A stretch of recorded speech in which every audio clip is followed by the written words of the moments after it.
آپ کے سامنے ایک پیکج لے کے آ رہے ہیں اور وہ پیکج ہے 2 کروڑ خاندانوں کے لیے اور وہ افیکٹ کرے گا تقریباً 13 کروڑ پاکستانیوں کو. اور یہ پیکج ہے 120 ارب روپے کا جو فیڈرل اور پروونشل گورنمنٹ مل کے دے رہی ہے. اس میں ہم 3 کھانے پینے کی جو سب سے زیادہ ضروری چیزیں ہیں، گھی، آٹا اور دال. اس میں آپ دکان میں جا کے اس پہ 30% آپ کو ڈسکاؤنٹ ملے گا.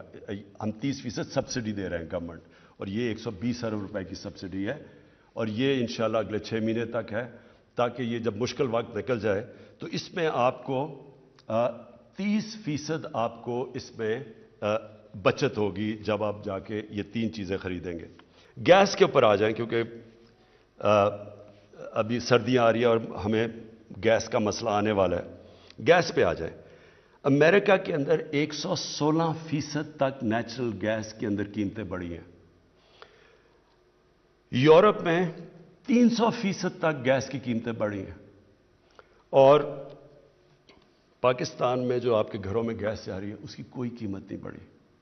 قیمت تو بڑھ رہی ہے وہ جو ہم باہر سے گیس امپورٹ کر رہے ہیں. اب اس کا میں پھر سے کہتا ہوں کہ ہم اس کا کیا کریں؟ جو انفلیشن باہر سے آ رہی ہے، اگر تو اللہ کرے کہ ہمارے ملک میں یہ ساری چیزیں ہوں تو ہم اور قیمتیں نیچے لے جائیں، لیکن باہر سے بھی جو آ رہی ہیں چیزیں، اس میں ذرا ایک چیز یاد رکھیں کہ جو فریٹ ہے، جو سمندر سے جو کشتیوں میں سامان آتا ہے پاکستان میں، 350% فریٹ کے اندر اضافہ ہوا ہے. اس میں اب پاکستان کیا کر سکتا ہے؟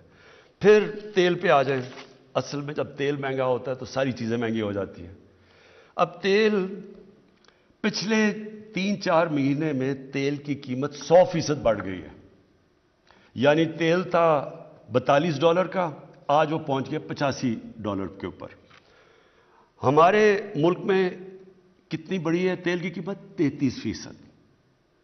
انٹرنیشنلی 100% بڑی ہے.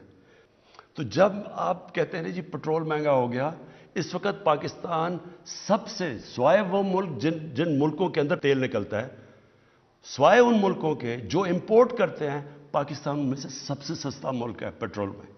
لیکن میں آج آپ کو کہہ رہا ہوں کہ ہمیں پٹرول بڑھانا پڑے گا، کیونکہ ہم اگر پٹرول نہیں بڑھاتے تو ہمارا خسارہ بڑھتا جا رہا ہے، اور خسارہ آگے بوجھ پڑا ہوا ہے ہمارے قرضوں کے اوپر جن کا سود دینا پڑتا ہے.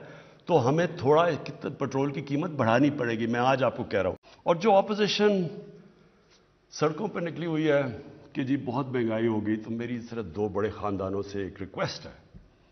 میں آپ سے بلکہ ریکویسٹ کرتا ہوں کہ 30 سال میں جو آپ 2 خاندانوں نے پیسہ چوری کر کے ملک سے باہر لے کے گئے ہیں، آدھا بھی آپ پیسہ پاکستان لے آئیں. میں آپ سے اپنی قوم سے وعدہ کرتا ہوں، سارے کھانے پینے کی چیزوں کی قیمتیں میں آدھی کر دوں گا. پاکستان پائندہ باد.